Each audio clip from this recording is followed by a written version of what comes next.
Subscribe now and press the bell icon. Never miss an update. सुप्रभात। आज हम रुचिरा द्वितीय भाग से पंचमा पाठ पंडिता रमाबाई पढ़ रहे हैं। चार पाठ हमने पहले पढ़ लिए हैं, आपने भी उनको पढ़ लिया होगा। इस पाठ में हम पढ़ेंगे कि रमाबाई ने स्त्री शिक्षा को बढ़ावा दिया, नारियों के सम्मान के लिए, उनकी शिक्षा के लिए अपने पूरे जीवन को अर्पित कर दिया। उन्होंने सरस्वती की उपाधि भी प्राप्त की। इसके अलावा समाज सेवा के अतिरिक्त लेखन क्षेत्र में भी रमाबाई का महत्वपूर्ण योगदान रहा है। इनकी दो प्रसिद्ध रचनाएं भी हैं, स्त्री धर्म नीति और हाई कास्ट हिंदू वीमेन। पाठ शुरू करते हैं। स्त्री शिक्षा क्षेत्र में अग्रण्या पंडिता रमाबाई 1858 तमे ख्रीष्टाब्दी जन्म लभत हुआ।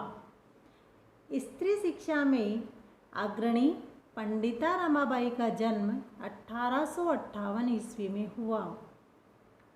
तस्याः उनके पिता अनंत शास्त्री डोंगरे, माता च लक्ष्मीबाई आस्ताम। उनके पिता अनंत शास्त्री डोंगरे और माता लक्ष्मीबाई थी। तस्मिन् उस काले समय में स्त्री शिक्षायाः स्थितिः चिंतनीया आसीत्। उस समय में स्त्री शिक्षा की स्थिति चिंतनीय थी। स्त्रीणां कृते संस्कृत शिक्षणं प्राय प्रचलितं नासीत् न प्लस आसीत्। स्त्रियों के लिए संस्कृत शिक्षा प्राय प्रचलित नहीं थी, किंतु डोंगरे रूढ़िबद्धां धारणां परित्यज्य छोड़कर त्याग कर स्वपत्नी अपनी पत्नी को संस्कृतम अध्यापयत, संस्कृतम प्लस अध्यापयत पढ़ाया।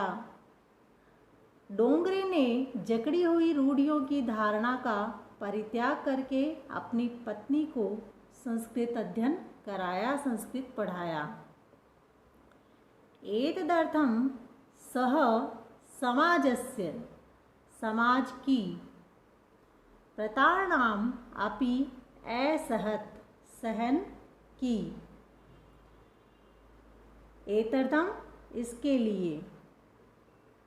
इसके लिए उन्होंने समाज की प्रताड़ना भी सहन की। अनंतरम रमा अपि स्वमातुः, अपनी माता से संस्कृत शिक्षा प्राप्त की। उसके बाद रमा ने भी अपनी माता से संस्कृत शिक्षा प्राप्त की। कालक्रमेण रमायाः पिता विपन्नः संजातः, विपन्नः गरीब। कालक्रमेण समय बीतने के साथ ही रमा के पिता गरीब हुए। तस्याः पित्रो, माता पिता, ज्येष्ठाः बड़ी भगिनी बहिन, दुर्भिक्ष पीड़िताः अकाल पीड़ित, दिवंगताः मृत्यु को प्राप्त हुए। उनके माता पिता और बड़ी बहन अकाल पीड़ित होकर मृत्यु को प्राप्त हुए। तदंतरम, उसके बाद रमा स्वज्येष्ठ भ्राता, बड़े भाई सह साथ पदभ्यां पैदल ही समग्रम भारतम अभ्रमत। उसके बाद रमा ने अपने बड़े भाई के साथ पैदल ही पूरे भारत का भ्रमण किया। भ्रमण क्रमे सा कोलकातां प्राप्ता, पहुँची। भ्रमण समय में वह कोलकाता पहुँची।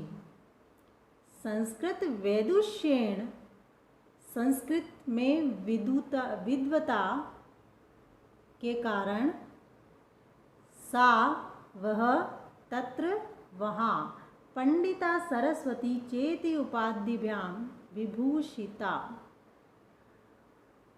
संस्कृत में विद्वता के कारण वह वहाँ पंडिता और सरस्वती इन उपाधियों से विभूषित हुई।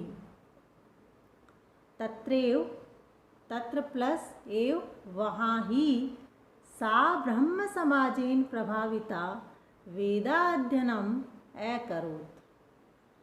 वहाँ ही ब्रह्म समाज से प्रभावित होकर के वेदों का अध्ययन किया।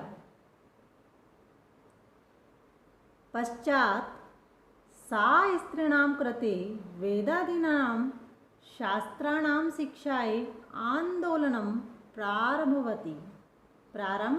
किया। इसके बाद में उन्होंने स्त्री शिक्षा के लिए वेद आदि शास्त्र आदि का आंदोलन प्रारंभ किया। अर्थात उन्होंने स्त्रियों के लिए वेद शास्त्र आदि के लिए आंदोलन प्रारंभ किया। 1880 तमे ख्रीष्टाब्दे सा विपिन बिहारी दासेन सह बांकीपुर न्यायालय में विवाहम अकरोत् किया। 1880 में उन्होंने विपिन बिहारी दास के साथ बांकीपुर न्यायालय में विवाह किया। साधे 1 वर्षात् 1.5 वर्ष अनंतरम तस्याः पति दिवंगतः, मृत्यु को प्राप्त हो गए। 1.5 वर्ष के बाद उनके पति मृत्यु को प्राप्त हो गए। तदंतरम सा पुत्र्या मनोरमया, अपनी पुत्री के साथ सह जन्मभूमि महाराष्ट्रम प्रत्यागच्छत। उसके पश्चात वह अपनी पुत्री मनोरमा के साथ जन्मभूमि महाराष्ट्र लौट आई। नारीणां सम्मानाय शिक्षायै च सा स्वीकीयं जीवनम अर्पित कर दिया। नारियों की शिक्षा के लिए और उनके सम्मान के लिए उन्होंने अपने जीवन को अर्पित कर दिया। हंटर शिक्षा आयोगस्य समक्षम नारी शिक्षा विषये सा स्वमतं प्रस्तुत किया। हंटर शिक्षा आयोग के सामने नारी शिक्षा के विषय में उन्होंने अपना मत प्रस्तुत किया। सा उच्च शिक्षार्थम इंग्लैंड देशम गई। वह उच्च शिक्षा के लिए इंग्लैंड देश गई।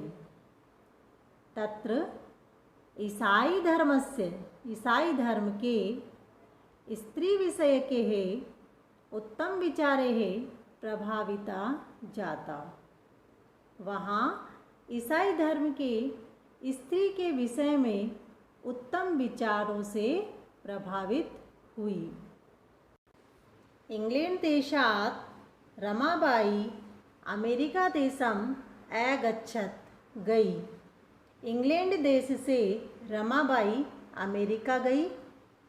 तत्र वहाँ सा भारत की विधवा